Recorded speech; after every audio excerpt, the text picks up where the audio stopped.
ક્યારની હું તમને કહેતી હતી કે તમે ખાઈ લ્યો તો તમને ખાવાની ખબર ન પડે તો પછી આ ઠરી જાય અને પછી તમે મારી ઉપર રાયડું નાખો. છોકરા રાખતી રાખતી હું કેમ રાંધું મારું મન જાણે, પણ તમને ગમે તેથી ભાન આવે. હવે તો ખબર છે કે મને ગરમ ગરમ ખાવા જોવે તો આવશે ને રોટલી કરી કરી મૂકી ન દેવાય, ઠરી જાય ને પછી ખાવાની મજા ન આવે. એટલી તને ભાન નથી મારા ઘરવાળાને ગરમ ગરમ રોટલી જોવે તો કરીને મૂકી ન દેવાય, નથી ખાવું જા. હવે ખોટે ખોટી મને હેરાન કરવાની રેવાઈ ગયો ને તમારી માએ અત્યાર સુધી મને કોઈ દી હક નથી લેવા દીધો.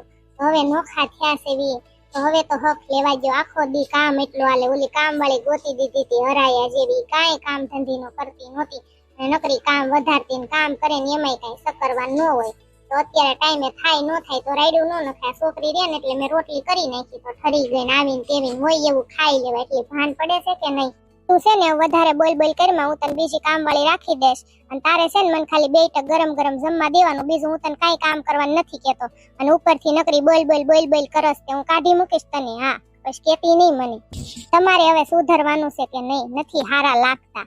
કોઈ દી કઈ ખબર જ ન પડે. એવડા મોટા છે તો એક છોકરીના બાપ છે ને તો કેદી તમને આટા આવશે.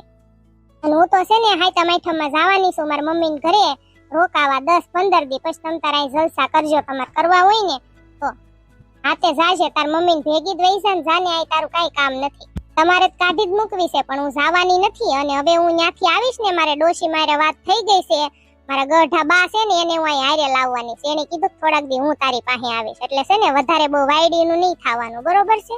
હા તે કાંઈ વાંધો નહીં, હું તને કાંઈ નહીં કહેવાય તો ડોશીને હારે ન લાવતી લંગુ. હું તને 2 હાથ જોડીને પગે લાગુ. ડોશીનું અહીં કાંઈ કામ નથી, હું તને કાંઈ હેરાન નહીં કરું. 3 દીનું ટાઢું દઈશ ને તોય હું ખાઈ લઈશ બસ. નારે ના ડોશી મને તાઈ મારે થોડાક દી લાવવા જ છે. એને મને કીધું કે તાર ઢીંગલીને હું રાખીશ અને તારે બીજું કામ હોય ને એ કરવાનું કે હું આવીશ તાર ઘરે. મને ડોશીમાં કીધું હું એને લેતી જ આવવાની છું. લંગુ તો ડોશીને અહીંયા લાવે છે એની કરતા થોડોક એનો ખજાનો અહીં લેતી હોય તો કેમ થાય? ખજાનામાં તમારો હક છે જ નહીં. તોય ડોશીએ કીધું છે મારા ગઢા બાઈએ બિચારાએ કે તને હું ખજાનામાં આપીશ પણ તમને નહીં દે, મને દેશે તમને નહીં દે. એટલે ખોટા વાત ન જોતા, બરોબર છે?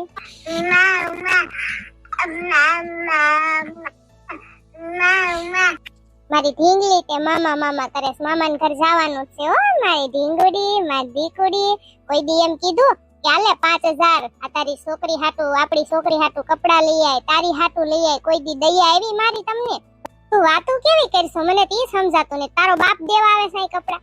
આવડી મોટી છોકરી થઈ છે તું, એટલા વર્ષથી આવી છો તો કપડા હું તારો બાપ તને દેવા આવે છે? તું રેવા દે ને હવે. મારે કાંઈ તમારે ધડીકા કરવા નથી. તમને 2 હાથ જોડીને ત્રીજું માથું તમને પગે લાગુ, તમે જમી લ્યો. અને હાઈતા માઠમમાં જવાની છું તો ડોશીને લાવવાની છે, ઈ તમને સીધી ના કરશે. નહીં હો ડોશીને નો લાવતી તો હું ક્યાંક વયો જાય. પગડી તે કેમ હાલે તારે? મારે તો હું વાંધો હોય, કાંઈ વાંધો નથી, બહુ સારું હાલે. તું કે કાંઈ નહીં. કેટલા દિવસ તારી પાસે આવી નહોતી ને તો મેં લાઈ આટો મારતી એવું મારી બેનપણી પાસે. અને મને છે ને ખાટું ખાવાનું મન થયું હતું. તમે તારા ઘરે કઈ ખાટું પડ્યું હોય ને તો મને દે, એટલે હું આવી હતી. કાલ અમારા ઘરે બધું ખાટું જે કઈ હતું ને બધું ડોશમાં લઈને વહી ગયા હતા. એને અહીંયા કોઈ ભૂત બાય છે ને એ પ્રેગ્નેન્ટ છે, તે ડોશમાં કે ખાટું જે કઈ હોય ને બધું લાવી કે એને નકરું ખાટું ખાવાનું મન થાય છે તે લઈ ગયા. બોલ કાંઈ નથી રહેવા દેતા. શું કરવું કે? ગોગડી ભૂતની બાયું હતા ને પ્રેગ્નેન્ટ હોય? તે ભૂતની બાયું તો પ્રેગ્નેન્ટ હોય જ ને ભૂતના પેટની, એટલે તને ન ખબર પડે? એની આખી ફેમિલી હોય, એમાં ડોશમાની ફેમિલી નથી, એમ ભૂતની બધી ફેમિલી જ હોય. એવું છે એમ ને ગોગડી? તોય હમણાં હું તને જોઈ દઉં. હાલ કાંઈ ખાટું પડ્યું હોય ખાવાનું તો તને હું આપું. જો લીંબુ પડ્યા હતા ડોશીમાં લઈ ગયા, આંબલી હતી, પછી કઈક શું હતું ખાટું અથાણું હતું કેરીનું, ઘણી બધી વસ્તુ હતી તો એ બધું લઈ ગયા. કદાચ કઈક પડ્યું હોય તો તારી હાટું. ગોગડી આ તમે નવું રસોડું બનાવ્યું છે? આ નવું રસોડું નથી બનાવ્યું. અમારા ઘરે 2 રસોડા હતા પણ અમે એક જ વાપરતા હતા. પછી ઓલું બહુ મોટું રસોડું છે ને તો મેં કીધું આપણે ઓછું રાંધવા નહીં તે આ રસોડામાં રાંધી નાખવાનું, એટલે આજ અહીંયા રાંધ્યું અમે. હા એટલે મેં કીધું કે આ રસોડે તમે બધા બેઠા છો અને આ સુડેલ ને ઝોંગો તમારે ભેગા જ રહેશે ને હવે? હા મારા ગોગડાએ કીધું ઈ કે છે ને આપણે કે ઝોંગા નહીં કે અને સુડેલ ને આપણે ભેગા જ રાખશું, તેને અમે ભેગા જ રાખશું હવે. હા પણ સારું તમારી ભેગા રહે તો તમારે હથવારો ને. અમારી ઝીણકુડી ને હવે જો 9મો મહિનો બેઈ ગયો છે તો હવે એને તે હવે નાનું ગમે ત્યારે થઈ જાય તો એનું ધ્યાન રાખવું પડે. આ હોય તો ફેર પડે ને કોક હોય તો એમ, એટલે. અને અમારા શીબરી માસી બિચારા જો તાટિયા ભાંગીને બેઠા છે એટલે. હા હાચી વાત છે, માણા હોય ને તો સારું પડે, તો આને રાખવા ભેગા બિચારાને. હા એને અમે હવે ભેગા જ રાખશું, બિચારા ભલે રહેતા. છોકરા મારો ગોગડીઓ ને બધા હારે નિશાળે વયા જાય છે. ગોગડી બેટા હું જમવાનું બનાવવાની છે મારી દીકરી? હમણાં કઈક વિચારશું, ડોશી માં આવે જેનકી હવે તું હુઈ જા ઘડીક આરામ કર, હાલ હમણાં હું રાંધી નાખું ને પછી જમવા આવજે.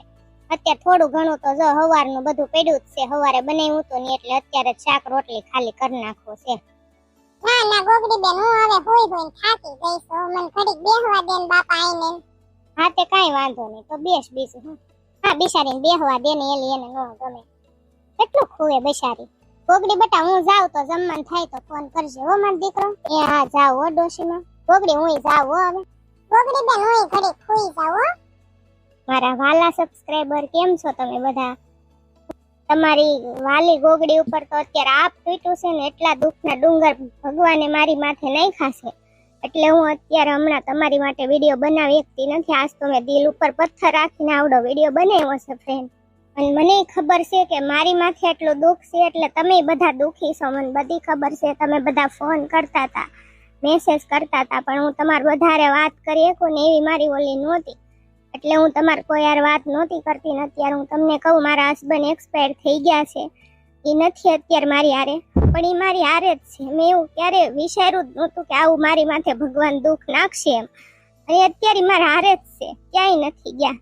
અને હવે હું એકલી પડી ગઈ છું, એટલે મારે તમારા બધાના પ્રેમની જરૂર છે.